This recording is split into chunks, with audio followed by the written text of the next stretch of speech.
So, as a coach, I cannot help everybody, but there are women out there that only I can help. And that's my mission, to make sure that they can find me and then can realize and reach their goals, their health, and their happiness with my help.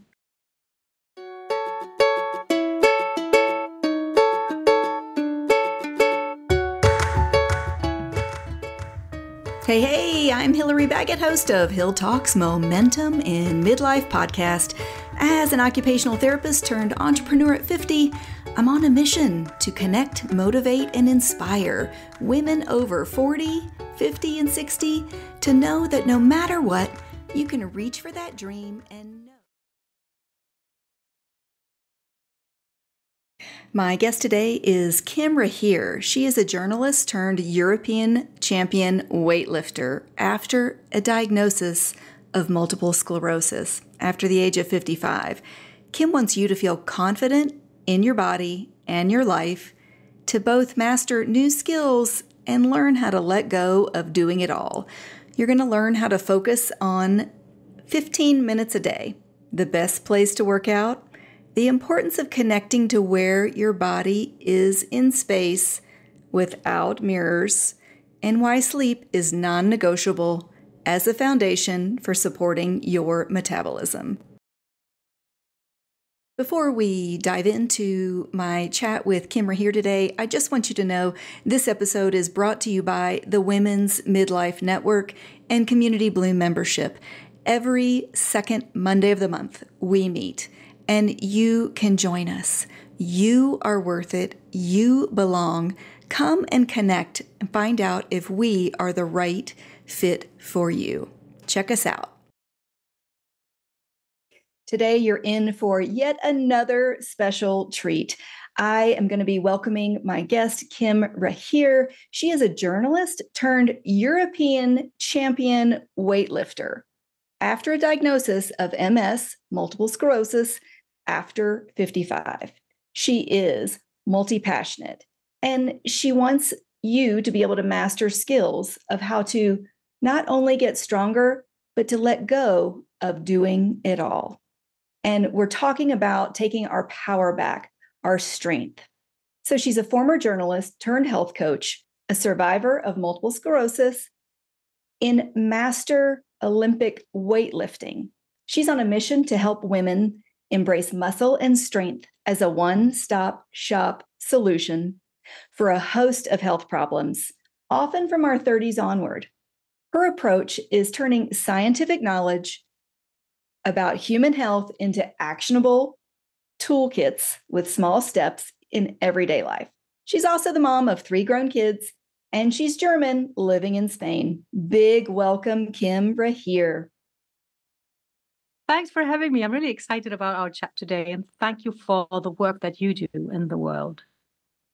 I love that we can build each other up, lift each other up. And kind of a funny thing, when I had read part of your bio before, and I greeted you in Spanish, and then you said, oh, actually, I'm German. So then I greeted you in German, because those are 2 of my strongest languages after English. So that was a fun connection, that you are a German living in Spain. Yeah, and I really enjoy it here. And I think it's one of the great things of modern times that, if we want to, we get to choose where we want to be. And that's not only the place where we live, but also the place where we reside in ourselves. But we're going to talk about that. Absolutely. Well, let's dive into how you got into Olympic weightlifting.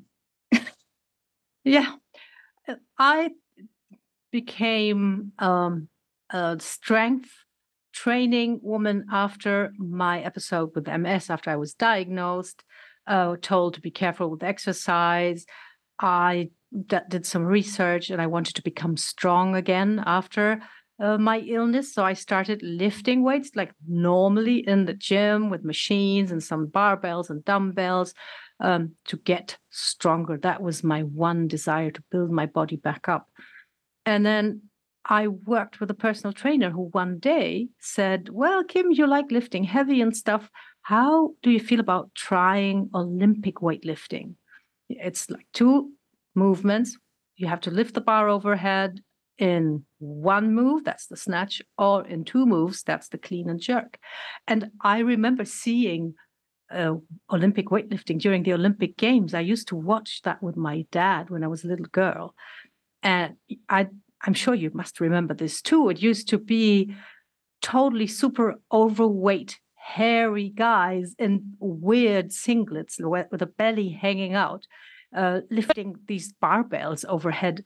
So that's, I mean, I liked it. I liked the strength feats that they performed. But I had no direct connection to this at all. It's just my PT said, Kim, do you want to try? And I said, let's give it a go. Why not? And then he showed me the movements, and man, they are so challenging. It's absolutely crazy because you have to, it's not only physical, it's also physics, because you have to overcome gravity in the smartest possible way. So like the bar has to travel vertically, but then there's your body that's somehow in the way. So you have to make the bar travel in a vertical path and get your body out of the way on time without destabilizing yourself, still being sort of, with your center of gravity where you want it to be. So it's really, it's not only for the body, it's also for the brain. So I loved it right away. That's like really the thing for me. And I did that with him in a commercial gym for a year, which is totally crazy because in Olympic weightlifting, you lift the bar overhead and then you want to drop it. Because if you have to lower that weight, you're going to get very tired and you can even sort of hurt yourself. And you cannot drop weights in a commercial gym. You're going to get fired right away because the dropping weights, they ruin the plates if they are not specifically made for that kind of weightlifting, and they also damage the floor. So with low weights, I did this for a year in a commercial gym, Olympic weightlifting, and then I thought it was time to, do stuff a little bit more seriously. And I found myself a true weightlifting gym, which is, I think, the best thing I've ever done, because it's a really cool place. There's no mirrors, there's no music, there's a lot of iron, and there's a trainer all the time who tells you what to do, and he makes a program for you that leads up to your competition, and you just, it's total trust. He knows what he does, and if you follow the program, you will be in shape for the competition, which is crazy because sometimes it's like 2 weeks out and you feel like, oh, I don't feel right. This can't work. And then it does. It's also like a family because everybody's sort of doing the same thing in a way. There's guys there, like 25-year-old guys who lift, I don't know what, more than 100 kilos, but we all lift according to percentages. So the intensity is, you start with a 60% of your maximum. So when I lift 20 kilos, it feels to me like my 60%, and it feels to me the same that, I don't know, 60 kilos feel to a young man, but we're sort of in the same vibe, in the same intensity. And everyone is very supportive. And then there's this thing that is absolutely amazing, and that I could not have imagined this because it's kind of funny. Before a competition, the coach will call out across the whole training hall and ask everybody their weight. And, can you imagine a woman being asked her weight in public? Oh my God, that would have totally freaked me out a few years ago. But in that atmosphere, in that place, your weight doesn't mean anything apart from numbers, relative to your lifting. And that's it. Nobody cares. Nobody, and nobody lies. Nobody says, oh yeah, I'm like, 59 kilos. It's just, that's what it is. And then the numbers, they come into play, when you talk about what you're going to lift. And this is so liberating. Now, are you talking about you have to call out the weight you're lifting or your physical body weight? Your body weight. Okay. And in kilos, to translate to all of us over in North America, usually it's 2.2 pounds is a kilo. So if you're lifting 20 kilograms, then you're at about 50 pounds. Is that give or take?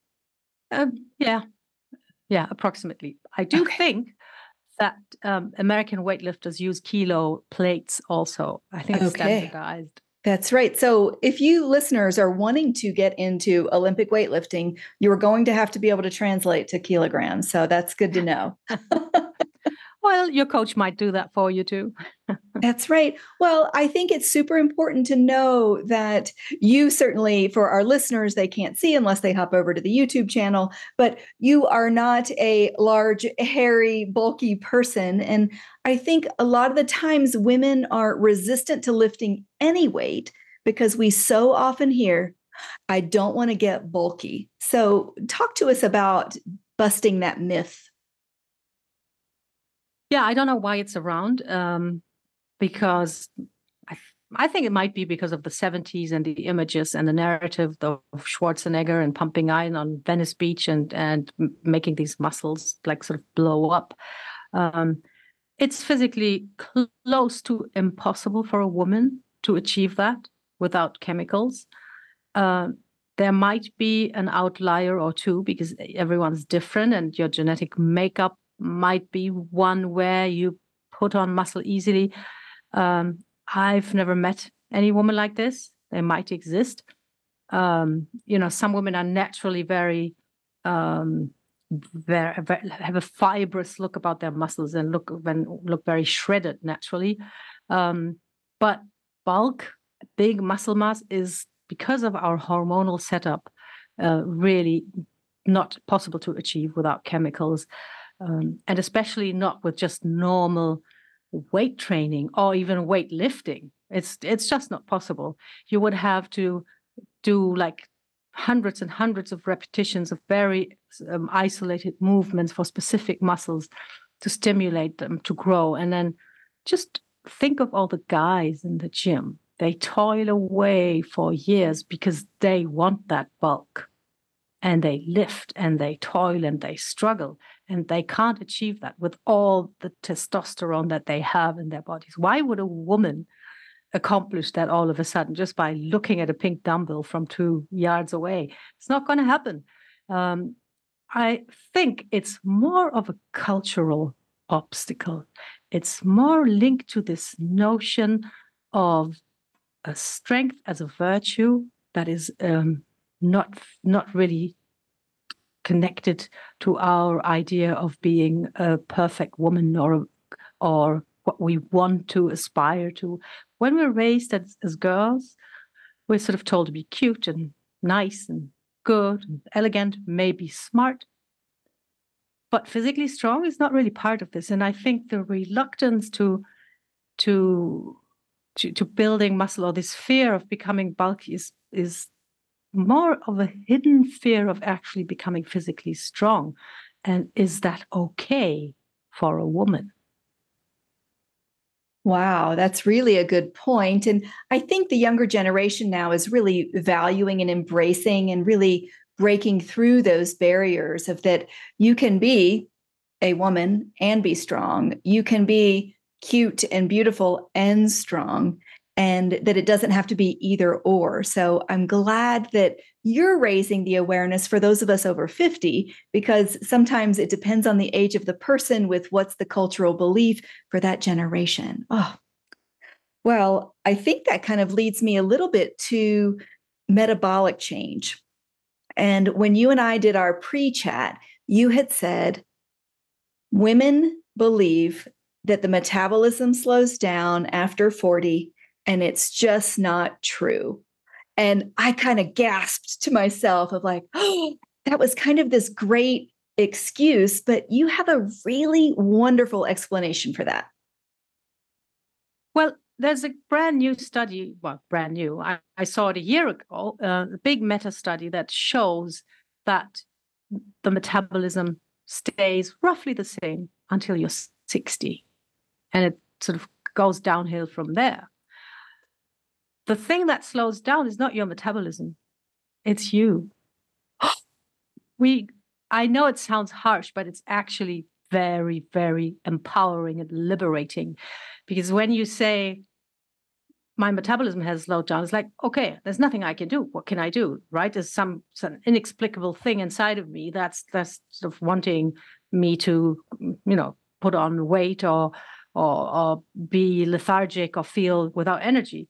when actually, because we are so busy in midlife, and that's something that we often underestimate. We think that like the busiest and most exciting times of our lives are in our 20s or 30s, but actually, even in our 50s, we face so many challenges, something that's often overlooked when we talk about midlife and hormones, and perimenopause and all these things that women struggle with. Our environment also changes dramatically. We have all of a sudden we have to look after our aging parents. That's something that sort of drops on us, and it gets dropped on the women most of the time. Our kids are grown, but they still need us, and they need us in different ways. So that's a challenge. Maybe we've been in our jobs for 20 years and beginning to ask ourselves questions. Is this what I want to do for the rest of my life? Maybe we're getting a little bit burned out or bored. Our relationship also ages. And so what are we going to do about that? How are we feeling in our relationship? So there's so much more going on than just hormones. And it leads to us often becoming physically less active because we have this urge to help everybody, to be there for everybody, to take care of everybody and everything. And it's beautiful. It's wonderful. I love women because they rise to the challenge. They want to do these things. But it's often, at the cost of not looking after your physical health. And absolutely, because this is also this is so exhausting and so challenging, we feel more tired and we move less. Well, I think that is such great wisdom. And, if those of us who have children, when they're young, we're running around, we're chasing them, we're taking them to activities, and we're on the go. And as they need us less, or in a different way, right? Sometimes they need us more mentally or emotionally rather than physically. And then when we're taking care of our parents, then we're in a present state of busyness, but it's not the same physical activity. So I think that was such an eye-opener for me, because when I noticed my weight change, probably around 45, about 8 years ago, and then I realized, oh, my children are getting into high school and college, and we're not doing things together. I'm not even driving them to school, and all of these different changes. And I had to look at myself of, yes, there might be a hormonal component. Yes, there could be a small change. I was raised with the belief and the education that the research showed that when you hit 30, your body burns 100 less calories a day. And then at 40, another 100 fewer calories a day. And then at 50, another. So that if you're eating the same things at 30 and 40 and 50, then you will naturally put on that weight unless you make those intentional changes. But are you saying that the research is just that we're not moving enough or lifting enough weight? Well, that research is actually based on observations. So it's what's happening. People eat the same amount of calories and they put on weight. They actually really investigated and looked at whether they are moving as much or not? I doubt that very much. And it's just, yes, the average weight gain, I think between like something like 45 and 60 for a woman is like 1.5 pounds a year, all these things. But because that happens doesn't mean that it's sort of programmed into our body and brain. I think it's very clear that's because we move less, and then we have to look at our environment too. Movement is not a given. We have to fight for our right to move. It's everything is set up for us to sit on our behind, have food delivered to us, and not move. Have entertainment at a click of a button. If we don't fight, if we are not intentional and deliberate, if we don't go out and look for it, if we don't fight for it, we're not going to get to move. And that's where that weight gain comes from. There's one more thing that I want to add, and because hormones do play a role, not in the way that people think. I hear many women who think that it's just this mysterious thing that because your hormones are out of whack, you gain weight. And it's not completely like that. It's that the hormonal changes are real, but it's mostly also that they make you very tired, very moody. And again, you are not quite as energetic. You move less. You might also eat more for comfort. And it's enough that you have night sweats or hot flushes at night, that your sleep is disrupted for you to be craving sweets all day, to be tired and lethargic, not wanting to, to go out there and move. So the hormones mess with your sleep, but it's the sleep deprivation that will then lead to you, doing things that will facilitate weight gain. And I don't want this to sound like, oh, it's all your fault. I think it's the other way around. It's empowering, because it's not an obscure, mysterious thing going on in your body. It's quite explicable, and there's something that you can do about it, which I find is good news. Absolutely good news when we can have information and make informed choices. So I think it's excellent to know that, yes, our hormones are changing, and some women are not aware that they're going through perimenopause, right? They just slowly feel like they're losing their minds, and suddenly they're not sleeping well and they feel more irritable. And so there is hope that we can take charge of that metabolism and those changes. And once we can manage the sleep, then we can manage the stress, then we can manage healthy food choices, and knowing it's a choice what we eat and when we eat it and how much we eat. We might not feel like we have control of that. And then you come into a little bit more about how to get there. So, what do you think the life hack? We're all always looking for, oh, what's the life hack we need? And yours, I think, has to do with kind of small steps in 15 minutes a day. What do you tell your coaching clients? Yeah, absolutely. You don't need a big overhaul or to uproot your entire life. I think the premise of all of this, and I think it's also very empowering, these things that you want to do to get out of that rut where you feel tired and fatigued and heavy all the time, they are mostly skills. They are skills. They are not personality traits. They are not your character. You might think, oh, I can't control my eating. Come 6 p.m., I just crave sweets so much, or I absolutely need that glass of wine. That's got nothing to do with your character or your personality. It's all explicable through the stuff that's going on in your body. You might be extremely tired and fatigued if your sleep is disrupted. So you need skills to deal with that. And I think that's another empowering message, because skills can be learned. And then you want to learn one skill at a time, one small step at a time. That is such great encouragement. I think so many of us, now we're recording this in February, our listeners will get to hear it sometime in March, but so often, at least in the US, and correct me if it's different in Europe, but we think, okay, January, I'm going to go hard charging. And people kind of say, I'm going to join the gym, I'm going to start this.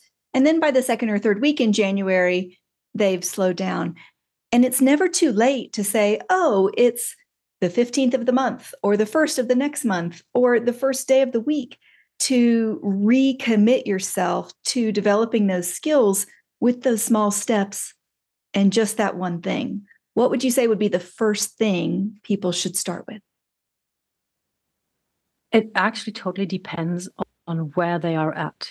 Yeah. If you feel reasonably healthy in the hierarchy of, well-being skills, I would start with strength training, building muscle, becoming stronger, and thus, will raise your energy levels, raise your confidence, raise your metabolic health. But depending on where you're at, you might have to start with doing something about your sleep. Sleep is so crucial. It's like legal doping. And for many women, it's the last thing they look at, because I still remember this time when it was considered that sleep was for lazy people, that sleep is a time of doing nothing. of missing out. I know people say, "Oh no, I have so much to do, I can't sleep."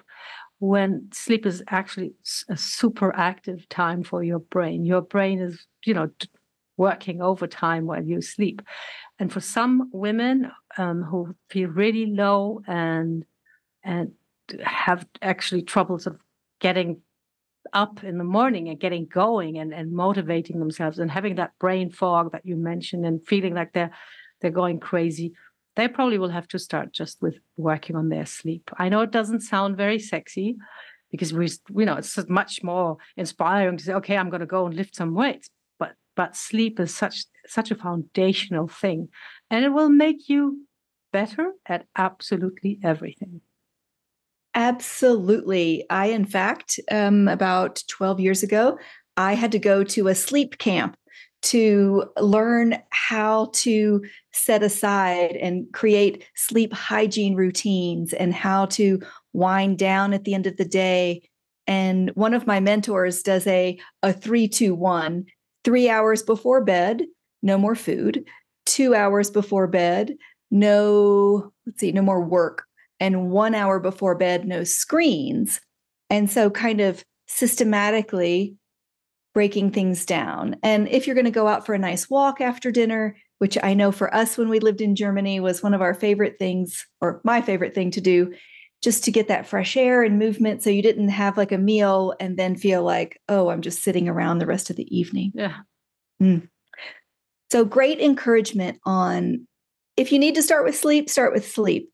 Protect your time, protect your environment.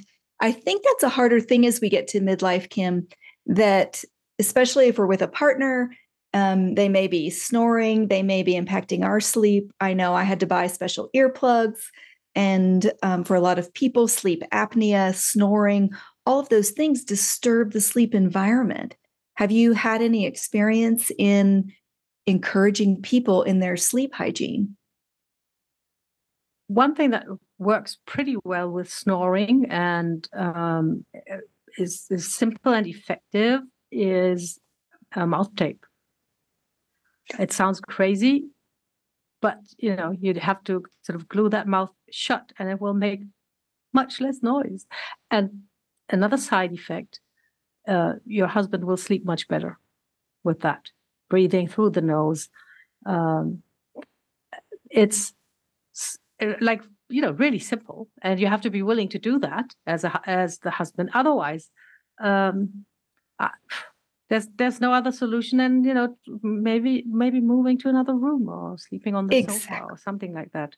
Exactly. I think that's important for people to know that mouth tape is something I just recently heard of. So it's a special like brand of tape and you literally put it over your mouth, correct?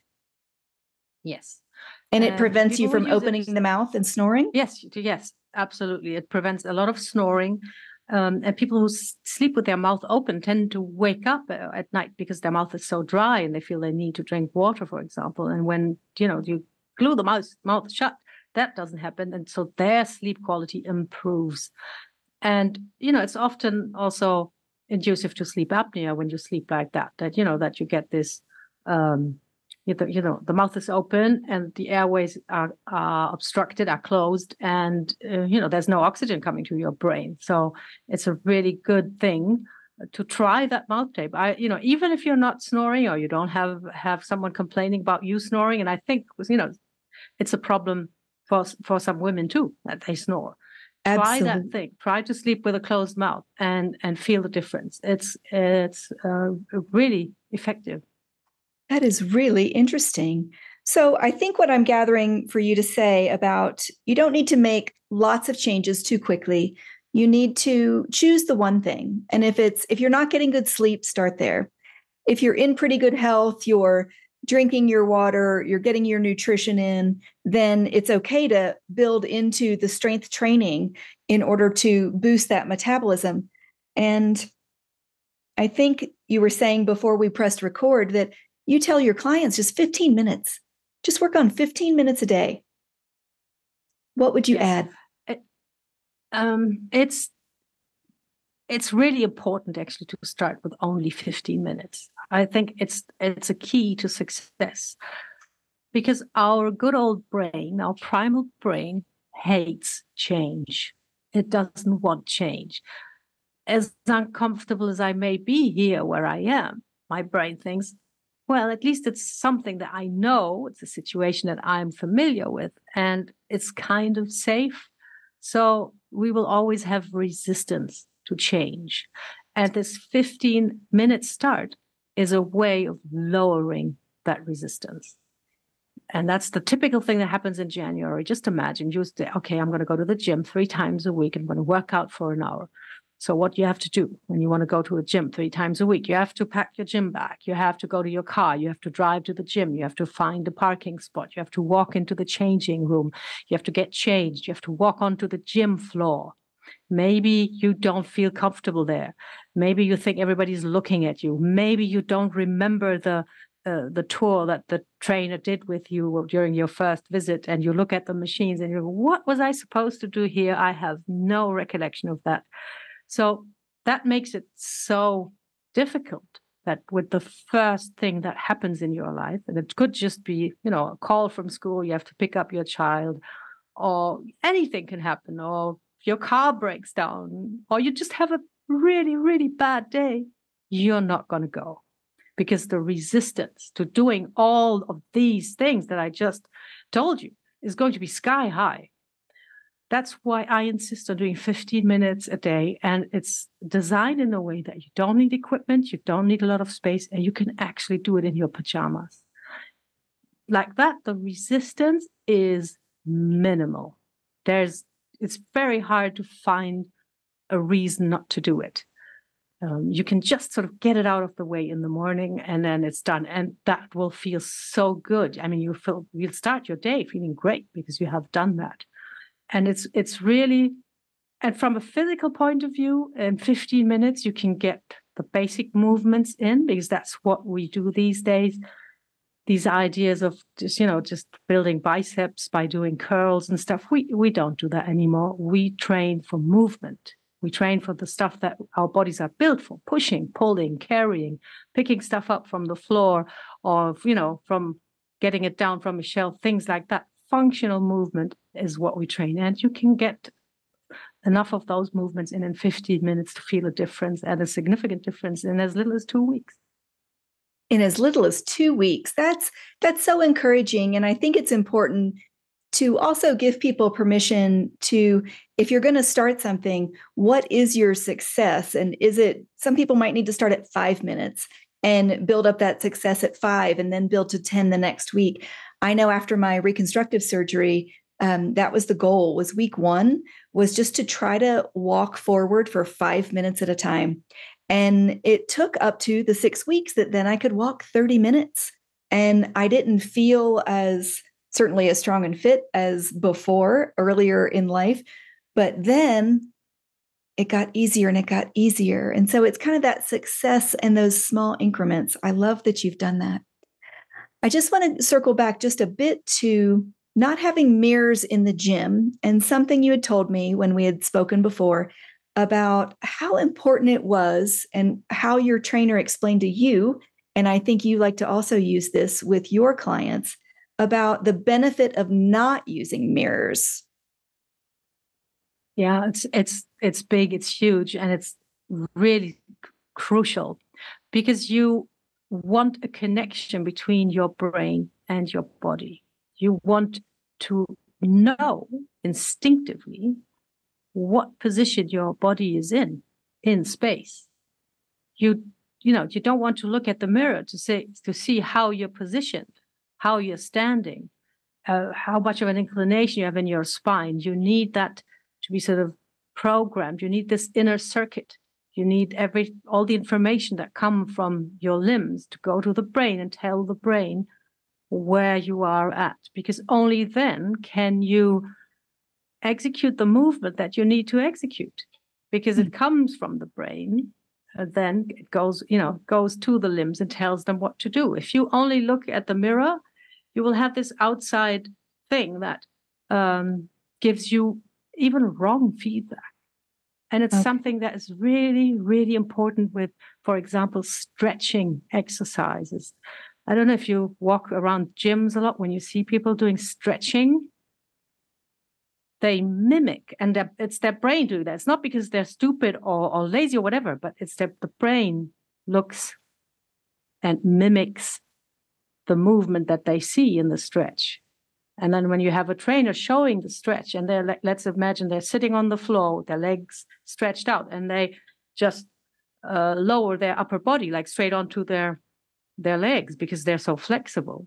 Then you see that, and you try and mimic that movement, and you will just curb your spine horrendously just to sort of somehow bring your upper body closer to your legs, when what you want to go for is the feeling at the back of your thighs, actually, in that kind of stretch.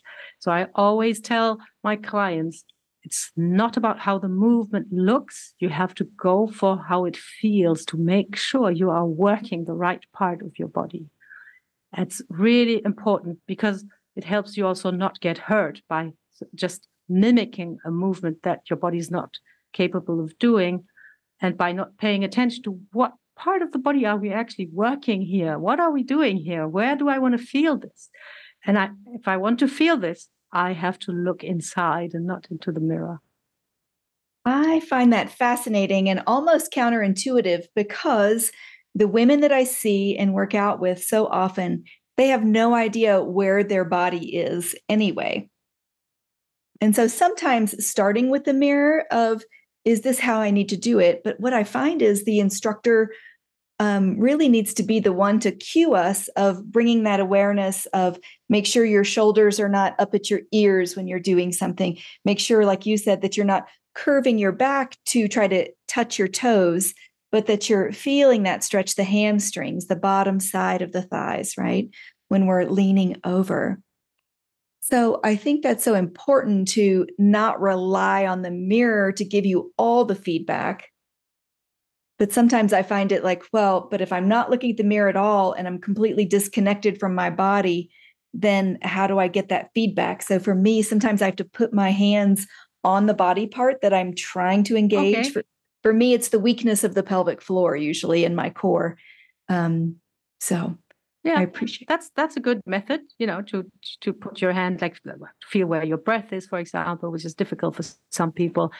And then that's a mechanism in the brain called mirroring. So if you see the instructor doing it, then your body will repeat it, and that's fine. But you want to get to that place where intuitively, how your posture is or how you're standing. It's also very important for something that's really dangerous for aging women, which is falls. You want your brain to instinctively, like reactively, like in a split second, know where your body is in space. If you take a tumble, there's no mirror going to help you to know how to catch yourself or how to break that fall. So it's really, and it's something that we can work for. And I train with all my clients. They do we call it fall prevention, but it's actually fall reaction training. So your brain is accustomed to your body in weird positions, unusual positions, and knows how to situate your body in space, even, when you go head over heels. Fantastic. Wow. Kim, I learned so much already about the importance of strength training, the importance of getting in touch with our own body, of where we are in space to prevent falls, to take those small steps, 5, 10, 15 minutes a day, build those skills into a habit and create that success so that you can move forward. Oh my goodness. I like that we debunked the myth of getting bulky, and that metabolism changes are sometimes about us moving less rather than external factors or just the higher demands.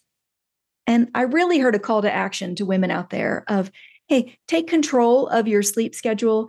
See what are those things you can let go of? What are those things you can delegate to someone else? Sometimes we overfunction for other people in our lives because we love them, but we're not serving ourselves in the end. And mamas, wives, grandmas out there, take care of yourself first so you can better take care of the ones you love for longer. Absolutely. Love that. Totally. And it is counterintuitive. I know that. And as you said, I have 3 kids, and when you get a call, you always want to jump on it and make sure everything is all right. But there comes a point where you really need to make sure that you are in a position to help, that you are physically strong, and you're going to be so much more fun to be around also when you are healthy and happy. That's right. Oh, well, Kim Rahir, how can people get in touch with you if they want to learn more? Well, they can go to my website, which is kimrahir.com. And on there, I have a free health assessment. It's a health and strength assessment, actually, where you can find out, that spot where you are at right now, because that's something you need to know if you want to move forward. You need to know where point A is if you want to go from A to B. And it's a holistic questionnaire. So it's not only asking, can you do 5 push-ups or stuff like that? It's really like an all-round assessment of your health and your happiness. Actually, it's all packed into one, and it's very insightful to do that, and then you really have a good idea of what could be your next step. You can also go and follow me on Facebook with my name, Kim Rahir. That's where I share my weightlifting journey and tips and tricks. There's free trainings on there also on nutrition, on mindset, on strength. There you can always see what I'm up to next. And if you want to, you can always email me at kim@kimrahir.com, and I'll be happy to answer. Fantastic. I will make sure to put these in the show notes, and that will be on the YouTube channel as well. If you're just listening on the podcast, wherever you get your podcast. Kim Rahir, thanks so much. I appreciate your time, your energy, your strength, and knowing that we don't have to aim for 100 or 200 kilos in order to gain strength. We need to start small and enjoy longevity. Thank you. Thank you for having me. It was a great pleasure talking to you. Do you know someone who is over the age of 40 that might enjoy listening to some of these stories or interviews? Please help me by sharing this episode. Ask your friends to subscribe and tell them a little bit about it.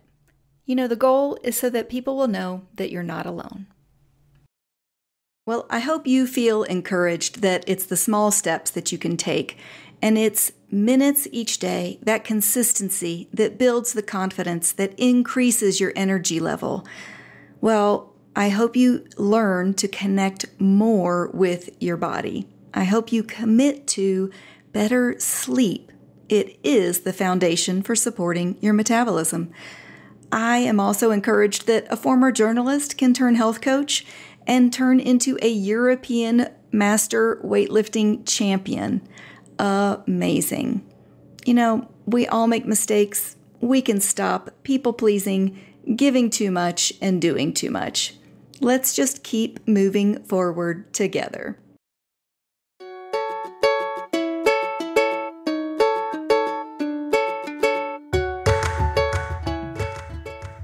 Thanks so much for listening. If you've made it this far, I appreciate you being an essential part of the Women's Midlife Network.